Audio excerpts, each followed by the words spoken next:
Салам радиосунда жаңылыктар.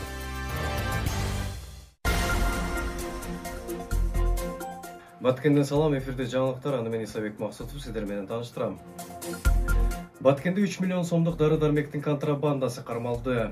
Баткен бажысы Ош Баткен Лейлек автожолунун развилка участкасында убактылуу түзүлгөн мобилдик постунда кыргыз жаранынын башкаруусундагы Mercedes-Benz Sprinter үлгүсүндөгү автоунаа каражатынан Швейцарияда чыгарылган 6000 даана дары-дармек аныктаган. Товардын жалпы салмагы 1 тонна 260 килограммды, баасы 3 миллион сомду түзгөн.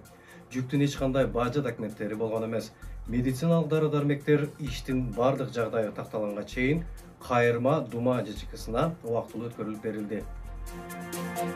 Президент Зардалыга барды. Кечээ 29 сентябрда президент Садыр Жапаров Баткендин Зардалы айлана барды. Бул тууралуу президенттин басма сөз катчысы билдирди.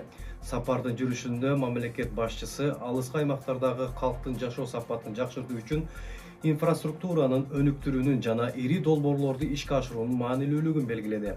Садыр Жапаров 2025 жылдын февраль айында калктуу конушка баруучу жолдун курулушу башталарын, андан соң Зардалыны электр энергиясы менен камсыз кылуу боюнча иштер жүргүзүлөрүн айтты. Ал эми жергиликтүүлөр уюлдук байланыш маселесинде көтөрүп, бул боюнча президенттик администрацияга тиешелүү тапшырмалар берилди, деп айтылат маалыматта.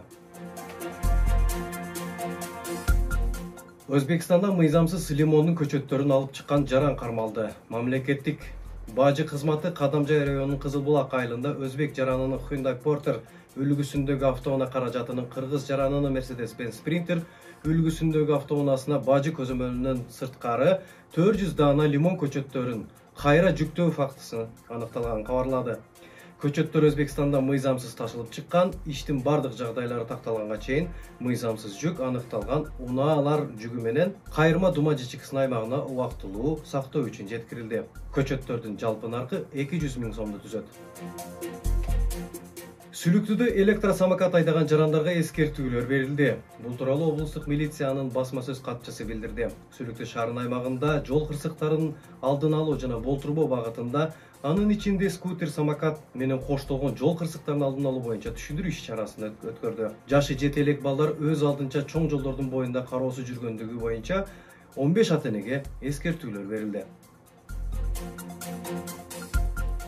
Кадамжайда аткезчилик фактысы аныкталды. Бул тууралуу мамлекеттик бажы кызматынан билдиришти. Кадамжай районунун Бүргөндү айылындагы Баткен-Ош автожолунда өзбек жаранынын башкаруусундагы Deo Nexia үлгүсүндөгү автоунаа каражатына бажылык кароо жүргүзүү учурунда тийиштүү документтери жок Өзбекстанда өндүрүлгөн, жалпы салмагы 37 килограммдан ашык 110 жуп бут кийимдер табылган. Аталган жүктүн жалпы наркы 123 500 сомду түзөт. Автоунаа каражаты иштин бардык жагдайлары такталганга чейин убактылуу сактоого берилди. Сиздер жаңылыктар менен тааныштыңыздар. Саламыңыз түз болсун.